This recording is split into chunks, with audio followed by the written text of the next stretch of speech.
Hi everyone, welcome to FreeRoaming, our series of discussion regarding location-based experiences. The landscape of what exists today is quite wide, and we've seen so many use and places using location-based to distribute new content. And I'm very glad today to host this session with Univrse, and specifically discussing their software platform XRoam that have been at the forefront of the last few years. So I'm welcoming with me David Bardos. Welcome, David.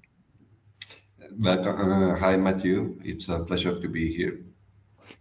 Thank you for participating in our series of interviews dedicated to the field. And I'll be very honest, you're very strong today in the location-based industry, and you're doing quite a lot of things. But the very specific topic today is about XRoam, your platform.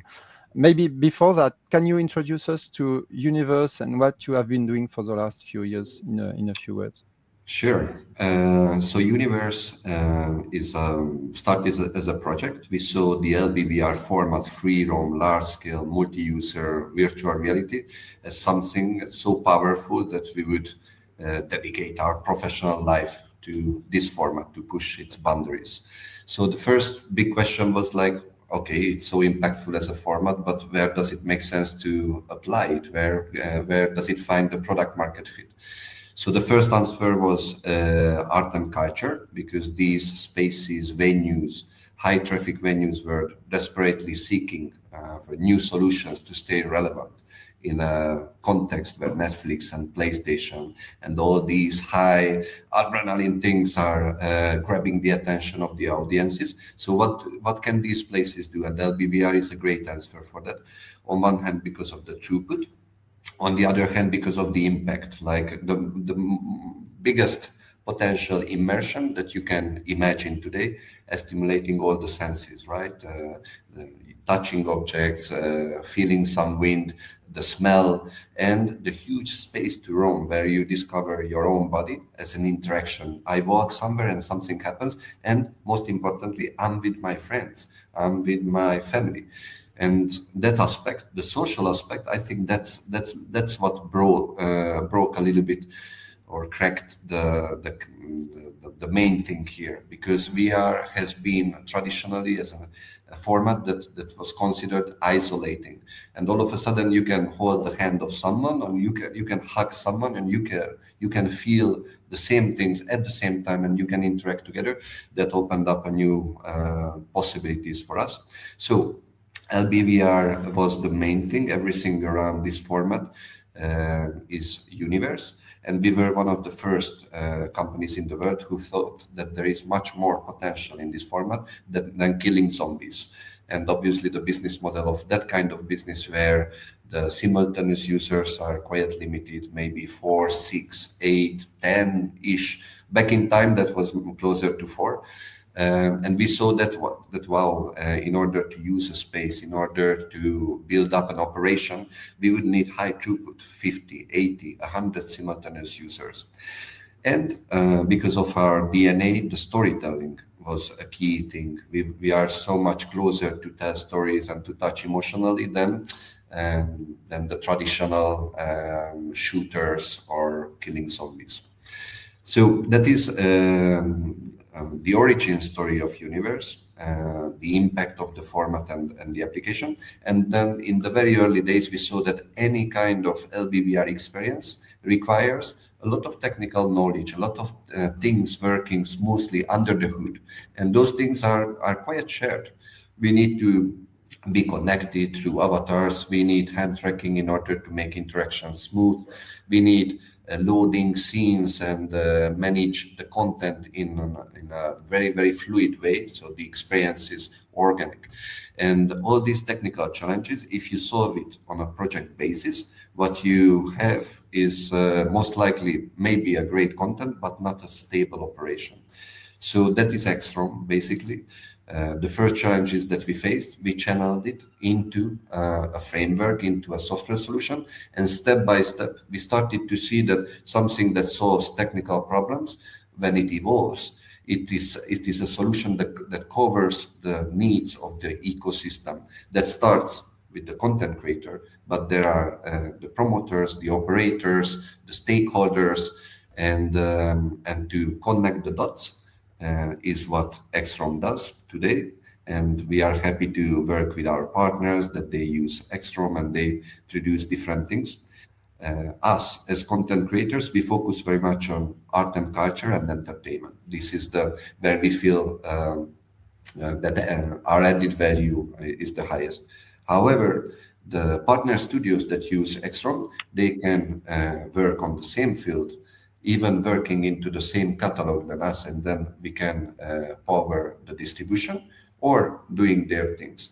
But actually the horizon is much bigger, because any studio that is working on, I don't know, educational content, events, marketing, communication, trainings, these solutions actually require quite similar technological software under the hood than our art and culture and entertainment products. And actually, we've seen many companies launching their own software solution. How do you define your own platform? As you said, many case studies and use of that, but also trying to bridge, I guess, from a sense of no coding or getting people to approach easier what they could do with the LBVR solution. And at the same time, I guess it's a huge engine in a way. Yeah, that's a very interesting point, because in this LBVR field, what is everyone considers a must is a launcher. So what other studios, other companies started to build were launchers. We also covered this because it's a must, but we approach this product development slightly differently, because we consider that actually the content development requires a lot of support. So when we create our own productions, our own experiences, what we found is that to make it very stable with a lot of storytelling, a lot of different scenes, it requires very high technical knowledge, developers, and that's expensive and slow. So what we put together is a content creator kit, a solution on top of Unity. So it's a layer on top of Unity that allows artists to put together very complex experiences without the help or the support of developers. And this is one of the biggest thing about XRoam, that when you work with XRoam, a small team of artists in a relatively short period of time are able to put together a meaningful, impactful experience. While traditionally that would be at least twice as long as production time and twice as much resources. And obviously it's battle tested. So right now we can say that overall, across all the installations in 18 countries, during many years, more or less 4 million users, participants have passed and different type of XRoam experiences. And maybe we can have a look just quickly about what XRoam looks like. Do you want to show us a few things? Yes, sure. So as I mentioned, XRoam works on top of Unity, because the most scalable form of LBVR is with standalone mobile devices, HTC Vive, and those devices, what they have in common is that they run locally the experience. When you want to have the high-end version of it, that will be with streaming, and traditionally that was with backpack, but I think the backpack is we are not doing it anymore as an industry. I think streaming is the next thing that you would go for. But if you do streaming, then the capex, the investment, the initial investment on any LBVR installation is much higher, and it makes technically much more complex the whole setup. So the scalability of the project is lower. So we focused on those tools that allows you to create experiences very efficiently, taking into consideration that the device that we render the whole experience will be a standalone device on the user's head. So that answers a little bit an important question, that why we started with Unity, why we are porting right now everything to Unreal, because there is a huge community and content creators with Unreal. But for standalone mobile devices, Unity slightly stronger, while we all know that Unreal is stronger with the photorealism and visual quality. So mobile devices and complex experiences. Complex experiences means that a lot of storytelling requires a lot of different scenes, a lot of different atmospheres, a lot of different vibes. So what does that mean? It requires to make something that is very complex, made to abstract away this complexity and to offer artists a solution that is intuitive and very easy to work with, and handles and covers the basics of how to transition between these spaces. So right now I have here a little the XRoam configuration window. In this window, you are able to configure the main aspects of your experience. One of an important thing that we do, that you can test your experience even without hitting play in Unity. It means that you can jump into any specific moments and everything will be configured automatically within the editor. So you don't have to export an APK. You don't have to export the experience to the device and try it. Why? Because that process is extremely slow. So you would waste hours, long hours every day just to test something in your device. Another thing that is very, very slow, especially with an experience that is maybe 40 minutes long, is the playthrough, how you get to somewhere. So this is something that we made automatic, and this is something that we made very intuitive. Now, back to the configuration window, it covers the basic needs of any experience. You can check out the most important prefabs, the most important objects that you use in the experience. You can set up safety features, sound alerts, you can set networking, and you can tell the XRoam system if you want to try something locally as it was a device on your head, but from the Unity editor, or if you want to create a published version, either the server application or the client application. So you can find these basic things. Now, an important part of the XRoam software ecosystem is the state machine. So I will open it up a moment, and you will see that this is basically the description of the experience, the description that describes the moments, onboarding.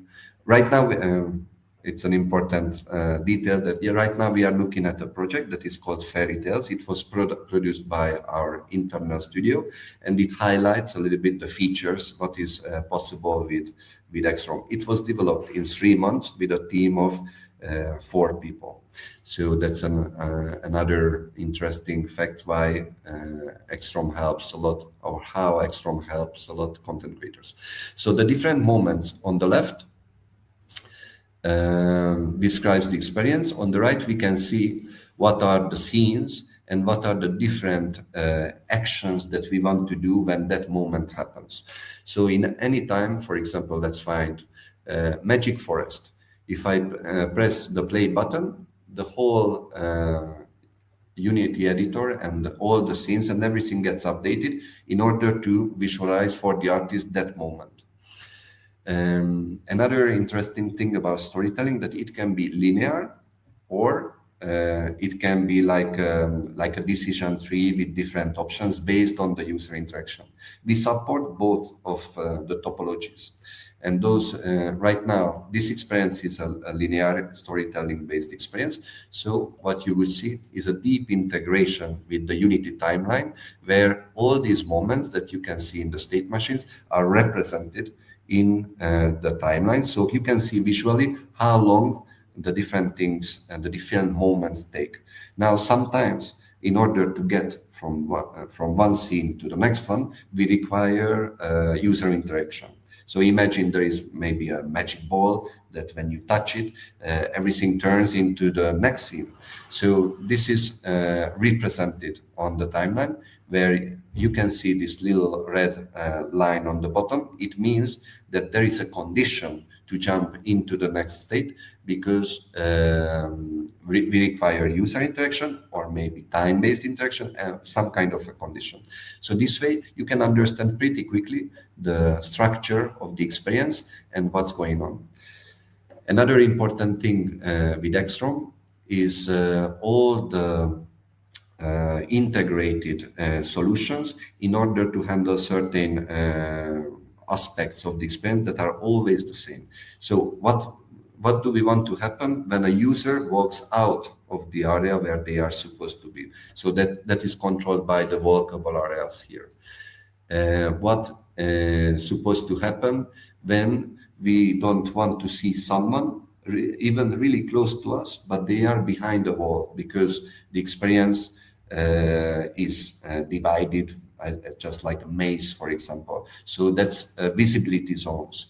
But how do we want to keep users safe? Those would be the guardians that, beside of what the hardware offers, guardians integrated solution in the device, you can set up your own guardians within the experience. So these are like smart and very necessary solutions that you can set up in minutes. You can prototype an experience in a day. So let's say that you have an experience that is 30 minutes long. You can put together something that we call blocking, so you don't bring all the visual detail and audio and sound design, but you want to prototype something to check how it works in space and how it works with the real operation, with the real throughput. And in prototyping, XRoam is very, very strong, because you can set it up in a very, very short time. So just to finish the answer to your question, because we could be talking about it the whole day, I will play now a little bit the experience, and I will show you the different moments, how they get automatically loaded, and the easiness, how I can navigate an experience. Now I will go back to our main scene, where we store all the persistent objects that we want during the experience. And I will play now the experience. So now what we will see is the fairy tales experience, how it runs from the editor, which is actually very, very close to the experience that you would have in the device. And this way we make the whole testing process and the iterations much faster, which is a big thing about VR, because traditionally it's very difficult to develop for VR because it's a black box. So how you get the logs, how you test a lot of different things that depend maybe on hand tracking, and these are the things that we solved with XRoam. So right now, on the left, we have, sorry, I will close this scene, and I will open the timeline so we can see what's going on. On the timeline, we see that we are in an onboarding area. In the left window, we can see what the device, the headset would be seen, and I can move around just like I would in the VR. And from here, we can see how scenes and everything gets loaded and unloaded when I move. Now, all these boxes represent different triggers, different colliders. So when the user gets to a certain position, maybe we want the door gets closed, maybe we want to play an audio, maybe we want to jump to the next scene. So all these combinations are something that is the essence of XRoam, to create the whole user journey. So, and that circles back to my initial point, the prototyping. We always start with a working prototype that is 100% functional, and then artists put their assets, put their animation, sound, all the, like traditionally the game development process. And right now we can see how the scenes were unloaded, loaded, what's going on under the hood, while the experience is totally seamless for the user who watches it from the device. And that's a very interesting and important aspect of XRoam, how to make the whole experience seamless so the user doesn't realize all the technical tricks, unloading and loading scenes. Sorry, my answer was a little bit long, so now I would go and get back with you.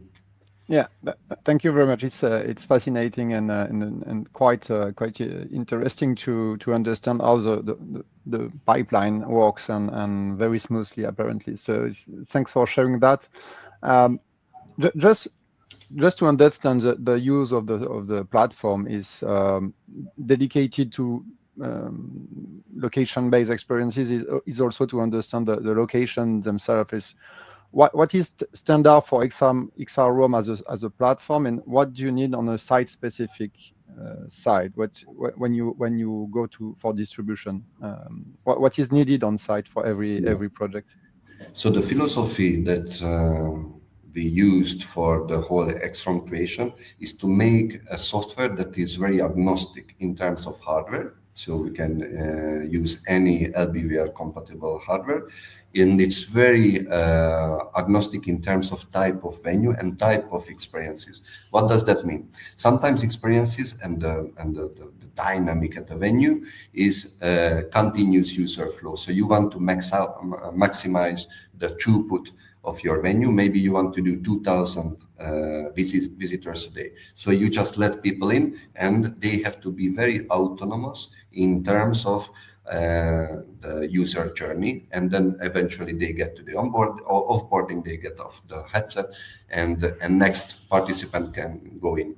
But there are other use cases. Sometimes it's a group experience. Sometimes families and friends, and the whole experience needs to be synchronized for that group. So in that case, you would use an operator app that is also part of the XRoam ecosystem, and you would be able to link together users and handle those groups in a very, very efficient way. Sometimes you need a guide in the experience, especially when you create an educational content. Maybe the teacher is the one who guides the whole experience for the students, and then the teacher would have an inner controlling interface within virtual reality to control the experience of others. So these are very different topologies. In terms of size, in terms of operations, they are different. And what we wanted to solve is to create a solution that is so flexible that it allows the content creator to create basically any kind of LBVR software. Mm-hmm. What interesting side of your platform is from creation to distribution, but how do you drive the evolution of the platform addressing all that topics? What kind of data or KPIs do you have in favor to build the platform itself? Yeah, well, interesting things are happening on this market. This format has been under the radar, and thanks to a few important players that are pushing the boundaries, this LBVR thing is growing.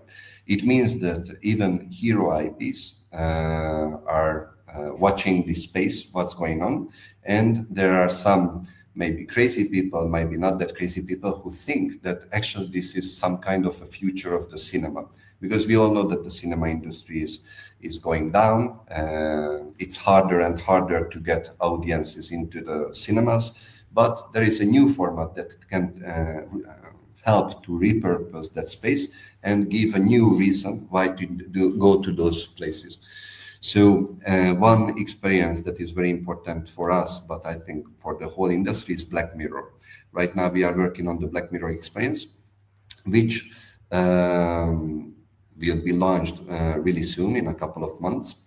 And we are working on the distribution strategy. And beside of Black Mirror, we are creating other hero IP-based experiences that will help to open up new venues. Right now, there are a few hundreds of venues in the world, from China to Canada, United States, Europe. It's a growing number of venues, but we consider that it was the first wave. And if enough success stories appear on this market, there will be a second and the third wave, which will be much bigger And this is what we are working on. Now, all those venues are important for the content creators for the distribution. So when you create a content, obviously the first question you will ask is how to exploit it as a business.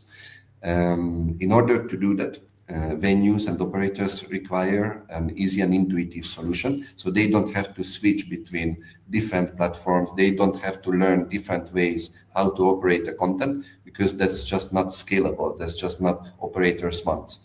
And what we have to solve as XRoam is to figure out what operators want, what is comfortable for them. So we are working with a very, very open mindset. On one hand, talking to the operators, one common problem right now is interoperability. So how can we collaborate with others that might be competitors as studios with their content, but at the same time we have a common interest. We want to make the operator happy, and the operator cares about one thing: what is the best content out there that I could run, and to exploit my business. So sometimes the best content comes from Studio A, sometimes from Studio B. Sometimes a studio creates a content that is very successful, but maybe the next content is not that successful. So operators and venues, they don't want to stick with one specific studio, just like cinemas don't do that. They want to try the best content, and they want to learn with us. So XRoam works with a very, very open mindset, how to collaborate with the whole ecosystem. And when it comes to the most, basic solutions like a launcher, to democratize it, because we believe that this industry will grow, and no one single company can own it, just like no one single company can own a standard. Otherwise, it's not a standard. We have seen it on the web, we have seen it with mobile development. So we are figuring out the standards right now as an ecosystem, and those standards need to be shared between the studios and the different platforms in order to reach real scalability. And on that question, you're producing your own content, you're launching new IPs with Black Mirror and I guess upcoming titles, but also XRoam is open for a few months now to other studios. So you're welcoming new project, or at least you're working with new project that is not Univrse related. But what makes a XRoam ready project? What is there one format of experiences that goes through XRoam, or can you welcome several formats of location-based experiences? Well, that's a little bit the essence of XRoam. While we are offering standards, how to solve user experience related challenges, how to solve operation related challenges, but in terms of experience, if you want to create an educational content, if you want to create a highly interactive content with a lot of interactions and trainings and tutorials, but if you want to create a really nice FreeRoam movie that is a little bit more static, contemplative, or like a virtual walkthrough, those are open possibilities with XRoam. Right now, what we did in the last 6 months is that we opened up a closed beta program. So we selected a few content creators where there was a certain relationship and we knew what they wanted to do. So we did two things. One is we shared our technology with them and we supported them with our know-how. We have been doing it for years. We have seen many mistakes. We have committed many mistakes and we learned from that. So we can help with our support to make other studios successful. When we now this closed beta program is getting to its end slowly, and we will open it up for the whole community. It's an interesting thing because at the same time we start to work on the second generation of XRoam software, which is much closer to what we consider, the Netflix of LBVR.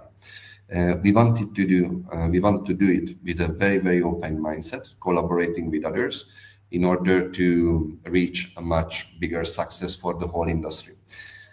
When we talk to different content creators, we see content creators from our field, which is art and culture entertainment, But we also see other content creators from other fields. So there are two possibilities. Anyone can do their LBVR thing with XRoam without limitations. But if your content strategy aligns with our content strategy, then we can work into the same content catalog.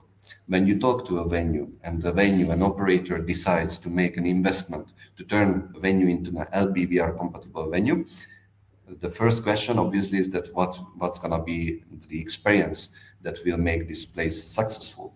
But the second question is that what comes after. So you need to provide a strong content pipeline that is aligned with the venue strategy. Obviously, different contents might work a little bit better or a little bit worse in different places. It's a different business scenario where when you launch something in a mall, in a shopping center, or in a standalone destination entertainment place. So those variables change the business decisions and the business mindset totally. And so the short answer is that we work with all type of LBVR creators, and where there is the content strategy is aligned, we work even closer, and we create a strong catalog together in order to fuel the ecosystem. And so, yeah, the venues can access the catalog through XRoam as well. That's a yes. Very good tip. Just my final question, you partially answered that, but in terms of distribution and market, we've seen a rise for location-based and not especially for culture. We are heavily discussing about cultural experiences, narrative-driven experiences, but also there is also industry or corporate location, but that are a different field. But how do you see the whole thing in upcoming months? We've seen more venues jumping in, studios getting interest into producing new content. How do you see the landscape? And I think we're sharing a very positive vibe about that. But what's your point of view on the current market and the next phase? Well, one interesting thing that we saw is that obviously there are major cities where the flagship places, London, New York, I don't know, San Francisco, even in Europe, I would add maybe Amsterdam, Paris, Madrid. So those are big major cities that drives art and culture. But what we saw is that with LBVR, the initial investment can be so slow that it changes a little bit the business logic. So cities that are traditionally, they have enough population, I mean, a few 100,000 inhabitants, but traditionally they don't have a lot of access to art and culture, and especially something that as innovative as LBVR. But because of the format, because essentially what you need is a big box with markers and headsets and a server computer, so it's much easier than any immersive exhibition. So everything starts with the whole immersive rise, right? Because now everything is immersive. Immersive exhibitions are thriving, and they are traveling exhibitions mostly, and they go to different places and they achieve, well, more or less good numbers in terms of visitors. But they are not very scalable. How to take it, how to multiply it, how to take it into cities that maybe are in the second category of smaller cities, basically. So LBVR can make that work. And we saw great numbers from cities that maybe we have never heard about in different countries, but their audiences are waiting for something that is new and exciting. So it's related to the democratization. This technology can help to democratize even further what we consider immersive entertainment, and that would include art and culture too. And the scalability is much higher. Right now we are looking at projects, touring kits that tours even smaller cities, even villages. It stays for a week in the main square. It unfolds like a track, and audiences can check it out for a few days, and then it goes to the next small villages. So we are looking at even projects like that, while the content is the same content what you would have in the major city, in New York or London. So that's an amazing thing, and obviously it opens up a huge world of opportunities, and the studios and all these contents have this opportunity to showcase all these experiences. Well, thank you very much, David. Thanks for sharing such information, and we will make sure to follow your activities and next project in the next months. Thank you very much, and Thank you, see you soon. Bye-bye. Thank you. Bye.